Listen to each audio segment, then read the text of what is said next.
ప్రధాని Modi America tour ముగిసింది. Machine 500 లక్ష్యంగా ప్రధాని మోదీ ట్రంప్ మధ్య చర్చలు జరిగాయి.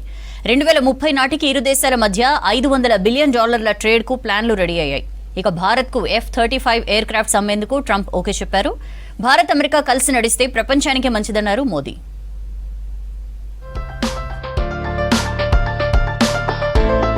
అమెరికా టూర్లో ఆ దేశ అధ్యక్షుడు డొనాల్డ్ ట్రంప్తో కీలక అంశాలపై చర్చించారు ప్రధాని నరేంద్ర మోదీ.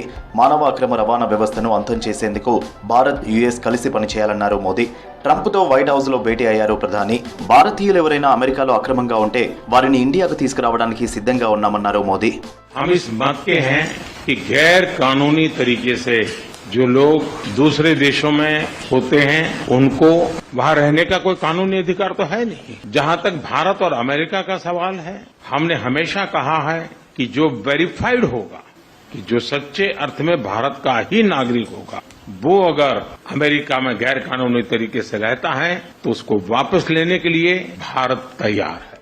రష్యా ఉక్రెయిన్ యుద్ధాన్ని ముగించేందుకు ట్రంప్ చేస్తున్న చర్యలు అద్భుతమన్నారు ప్రధాని మోదీ. తాము ఎప్పుడూ తటస్థంగా లేమని, శాంతి వైపు నిలబడ్డామని చెప్పారు. అంతకుముందు టెస్లా సీఈఓ మస్క్తో భేటీ అయ్యారు. స్పేస్, మొబిలిటీ, టెక్నాలజీ అంశాలపై చర్చించారు. మినిమం గవర్నమెంట్, మాక్సిమం గవర్నెన్స్ లక్ష్యమన్నారు. భారతీయ సంతతి వ్యాపారవేత్త వివేక్ రామస్వామితో భేటీ అయ్యారు. मुझे खुशी है कि राष्ट्रपति ट्रंप ने शांति के प्रयासों का इनिशिएटिव लेते हुए कल राष्ट्रपति पुतिन से बात की है. दुनिया का एक सोच रही है कि भारत न्यूट्रल है. भारत न्यूट्रल नहीं है. भारत का अपना पक्ष है और भारत का पक्ष है शांति. हम पहले दिन से ही, और मैंने राष्ट्रपति पुतिन को उनकी मौजूदगी में मीडिया के सामने कहा था कि ये समय युद्ध का नहीं है.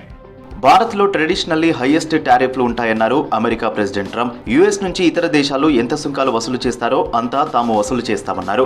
రెసిప్రోకల్ టారిఫ్లు ఉంటాయన్నారు. సుంకాల వల్ల భారత్లో వ్యాపారం చేయడం కష్టమన్నారు. టారిఫ్లపై చర్చించేందుకే మోదీతో ఎలన్ మస్క్ సమావేశమయ్యారని తెలిపారు. చాలా కాలంగా భారత్లో బిజినెస్ చేయాలని మస్క్ ఎదురు చూస్తున్నారన్నారు ట్రంప్. ఇక ప్రధాని మోదీ తనకంటే మంచి సంవాదకర్త అన్నారు. And I assume he wants to do business in India. But India is a very hard place to do business in because of the tariffs. They have the highest tariffs just about in the world, and it's a hard place to do business. No, I would imagine he met possibly because, he's running a company. He's doing this as something that he's felt strongly about for a long time because he sees what's happening and he sees how the country is really being hurt badly by all of the fraud, waste and abuse. America అధ్యక్షుడిగా తాను ఉంటే Russia Ukraine యుద్ధం జరిగి ఉండేది కాదన్నారు Trump. నాటోలో ఉక్రెయిన్కు సభ్యత్వం ఇస్తామనడంతోనే ఇదంతా జరిగిందన్నారు. ఇక భారత్కు తమ మిలిటరీ ఉత్పత్తుల విక్రయాలను పెంచుతామన్నారు. F-35 ఫైటర్స్ను అమ్ముతామన్నారు. ఆయిల్ ఎగుమతులను భారత్కు పెంచుతామన్నారు.